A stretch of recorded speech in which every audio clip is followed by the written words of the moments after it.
top 5 mistakes that can be fatal during a disaster. That's going to be a topic of today's videos. Guys, as always, if you want to learn more about survival preparedness, you have the channel with a ton of information. I always recommend also getting my books, Survival Skills, Surviving the Economic Collapse. Remember, knowledge is the most useful tool that you can have when things go wrong. Now, let's start with the first one, hypothermia. This is the surprise to no one, and hypothermia can be extremely dangerous when there's power outages, when there's disasters, especially in places that are not used to this sort of thing. I have it right here, 2021 in Texas. 246 people died of hypothermia in Texas. Why? Texas is not used to extreme cold weather conditions. So if you have power outages, if you have snowstorms, the houses, the people, they close. People are not used to dealing with this sort of things. They don't have the equipment, but they don't have the knowledge of dealing with this on a normal basis. So they make mistakes, and with very cold temperature, some of these mistakes can be fatal, all right? So don't underestimate the need to stay warm during extreme cold weather conditions, especially storms. I always recommend the kerosene heater. Kerosene heaters are super safe if you use them the right way. Keep in mind, this is the way in which people heat their homes in Japan. And we're talking about small apartments, not like really large houses or anything. And even then, if you use it correctly with a little bit of ventilation, it's super safe. And it's something that is extremely reliable to heat a house during a power outage. It's not going to be super cozy and warm, but it's going to be keeping you from freezing. All right, so big point there. Number 2, heat strokes. When you have a heat wave that is catching people by surprise in ways that they just didn't anticipate, and even in warm weather places where they're used to having very hot summers, it can be fatal as well. 2003 in Europe, a massive heat wave ended up claiming the lives of 70,000 people. I was actually impressed by that number. 70,000 people because of a heat stroke, because of a massive heat wave. Well, yes, this is what happened in Europe in 2003. Power outages, lack of air conditioning, people that were not hydrating properly. I was reading about how it was also made worse because of lack of wind. So you have very hot temperatures, no wind at all, so it's staying there.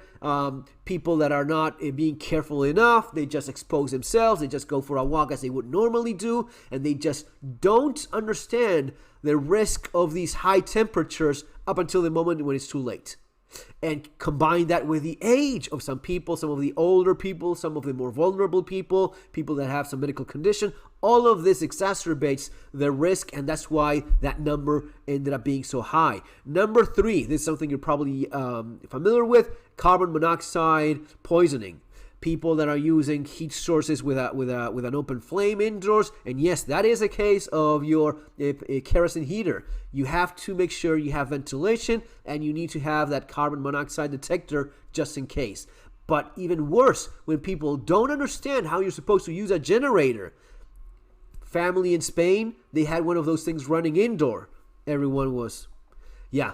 And this happens all the time, Every time there's a power outage or there's a big storm, someone just does not understand how dangerous this can be, and it ends up claiming the entire family at times. Number 4, problems with medical equipment. So you need respirators, ventilators, dialysis equipment, refrigeration of medication for people that need these things. These can also end up pretty bad. So you need to make sure you have an uninterrupted power supply or your battery bank or whatever it is that you need, so as to make sure the equipment keeps on running. Of course, there's a limit to everything, but if that's the case, maybe you need to make other preparations. Maybe have a larger backup supply, a generator, the fuel for it, running it properly, running it outdoors, not indoors, as I was just saying. So keep this in mind. Number 5, and this is a big one too, accidents, fires, all of the things that you often see during these disasters and power outages. Candles are a thing that I always see in all of these different kits suggested by different governments and institutions. I just don't like candles. I've used candles more than most people. Growing up in Argentina, power outages back in my age, I'm not a kid anymore. So back in the day when I was a child, we used candles. There were no LED lights. Incandescent flashlights just did not last. So you had a pile of candles. And I use, I don't know how many candles, so many times. And it was just the routine of, there's no lights, so you set up candles everywhere. The thing is this, candles are an open flame, and it can be very dangerous, especially in some conditions and some sorts of in certain buildings. You can have a house burned down completely to the ground because of a candle. So I really do not advise going with candles, especially now with LEDs being as efficient as they are. Have LED lamps instead of candles. If you want to have candles anyway, you do you, but my advice is avoid that as much as possible. And this is just one kind of accident. Then you have a lot of people that just go out during storms, during power outages. They get caught in the storm. They just skip on the side of the road and end up in an accident. All of these things can be fatal, right? So if you can avoid going outdoors when you have, and driving especially, don't do it. With a power outage in Spain, the traffic lights were not working on the entire country.